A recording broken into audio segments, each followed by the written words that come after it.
Here we are going into the tunnel. Now, I did a tunnel video, but it was about 20 days ago. I think it was about the 5th or the 6th of May. And I just haven't got around to putting that on yet, but so much is changing here since then that I thought I would just do an update on the tunnel. What I'll do is I'll intersperse some clips from the 5th of May. I'll edit them into this little segment so you can see the difference from then until now. Everything outside that's in the fruit cage was in here, and this place was full of trays. You couldn't get a pencil between them, and I wanted to clear it because I wanted to put my melons in. Melons going in May. I've got about 5 different varieties of melons. This one's called Amir. It's a good melon, Amir. Got a couple there. My friend gave me a Minnesota Midget and a Malaga, so they're going in. Look at these strawberries. I'm going to pick these. I'm having these tonight.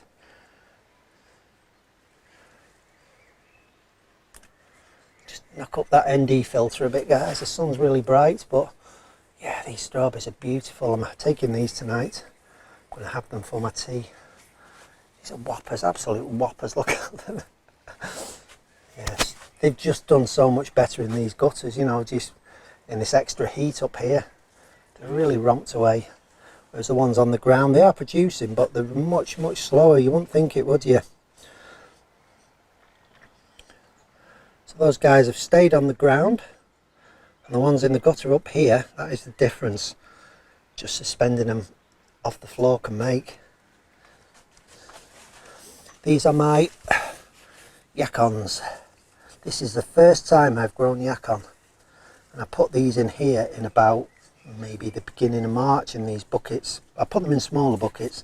I've just kept putting them in bigger and bigger buckets as they developed.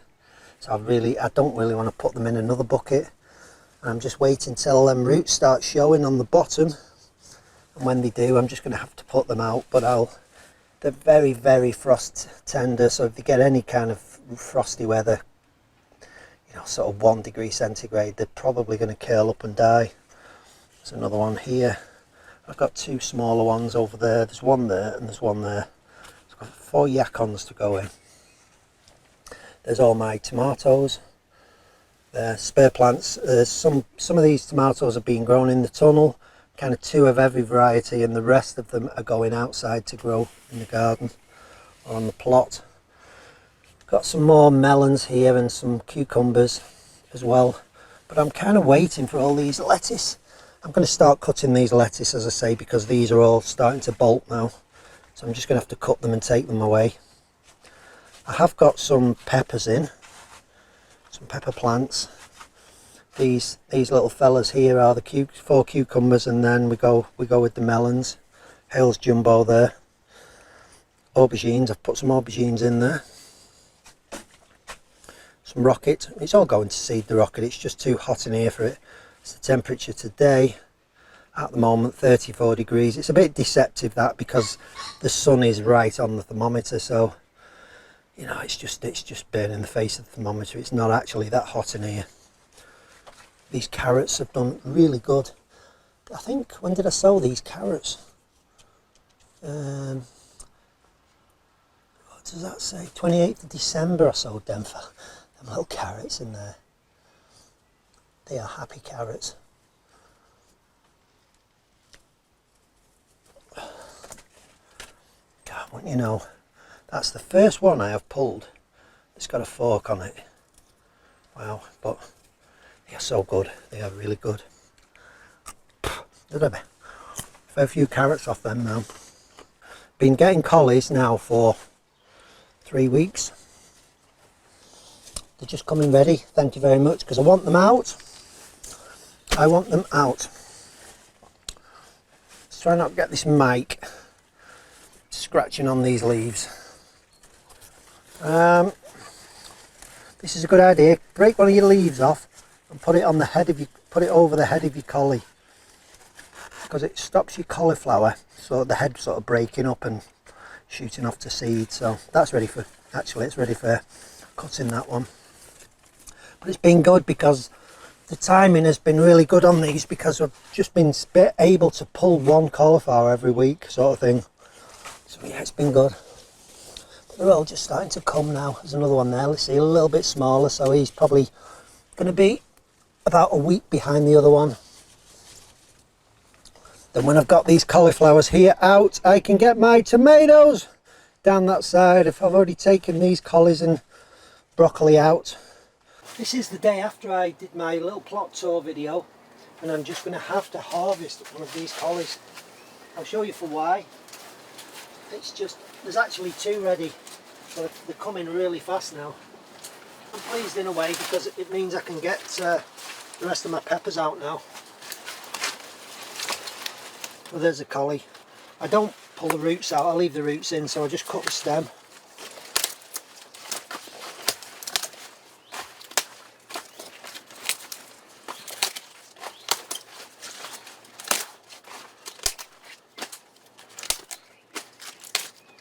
That's a nice collie. I'm going to take this one as well.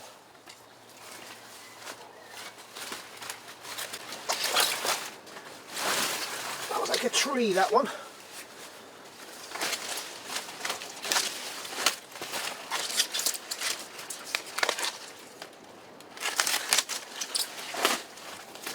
That's beautiful, that. See how that's still quite tight around the sides there? And a beautiful, absolutely beautiful head on it, that. So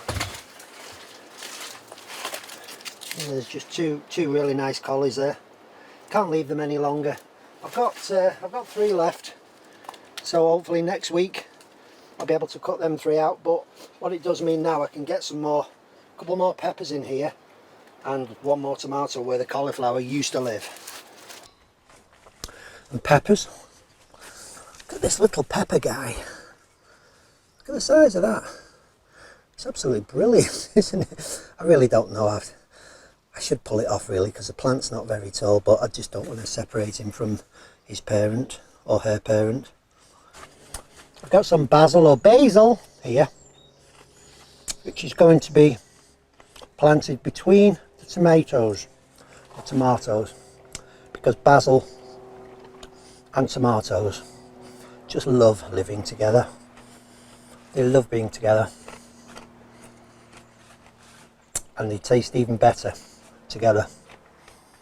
Mostly melons on this side here. A few spare tomatoes that are going outside. They're aubergines, little peppers, more melons, aubergines, peppers, chilies. Just a mixture really. Cucumbers. The cucumbers are just starting to pick up now. They're really doing well.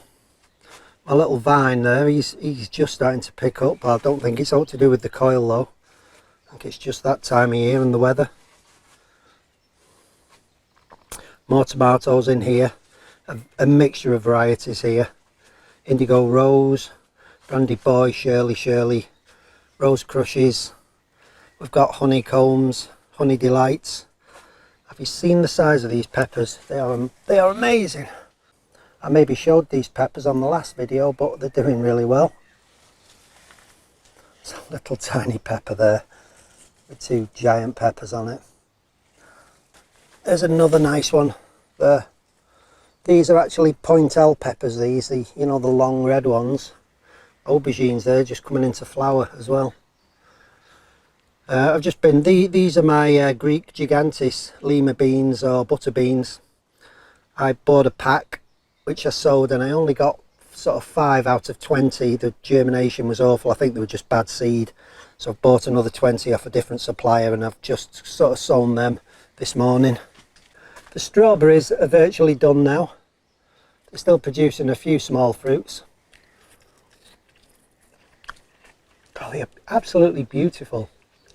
My God, they're good. These are a variety called Cambridge Favourite. And although they've given the first flush of berries, really big berries, I think I have a clip of them. So I'm now allowing these to make side shoots or runners. So I'm just dropping the runners into little plant pots there. Put some soil in. As soon as they root, you'll see the that little leaf start growing away really strong, and then you can sever the umbilical cord then, and you've got a new plant.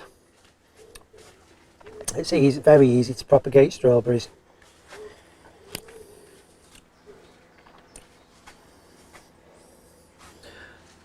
Now I've also planted some sweet potatoes there between the tomatoes, just because I had so many spares of the damn things. I had a lot of them. So I've planted them in there. If they do start to interfere with these tomatoes in any kind of way, then I will simply just cut them out, because if I hadn't planted them, they would have gone in the compost bin anyway. I'll give you a little update on the compost bin.